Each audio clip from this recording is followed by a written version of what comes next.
আজকে আমরা আমাদের সংসার মুভির লিলি চক্রবর্তী সম্পর্কে জানব। এই চিরন্তন পারিবারিক ড্রামায় প্রখ্যাত অভিনেত্রী লিলি চক্রবর্তী এক অত্যন্ত স্নেহময়ী এবং আদর্শ মায়ের চরিত্রে অভিনয় করেছেন। সিনেমার মূল কাহিনী গড়ে উঠেছে একটি মধ্যবিত্ত পরিবারের সুখ-দুঃখ, টানাপোড়েন এবং একতার গল্প নিয়ে।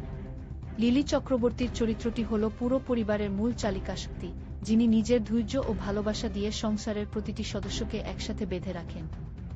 সময়ের সাথে সাথে যখন পরিবারের মধ্যে ভুল বোঝাবুঝি, অর্থনৈতিক সংকট এবং আধুনিক জীবনের জটিলতা দেখা দেয়, তখন তিনি মায়ের মমতায় সব সংকট দূর করার চেষ্টা করেন। তার শান্ত, সৌম্য এবং অত্যন্ত বাস্তবসম্মত অভিনয় দর্শকদের চোখে জল এনে দেয় এবং একটি সুন্দর ও সুখী সংসারের গুরুত্ব তুলে ধরে।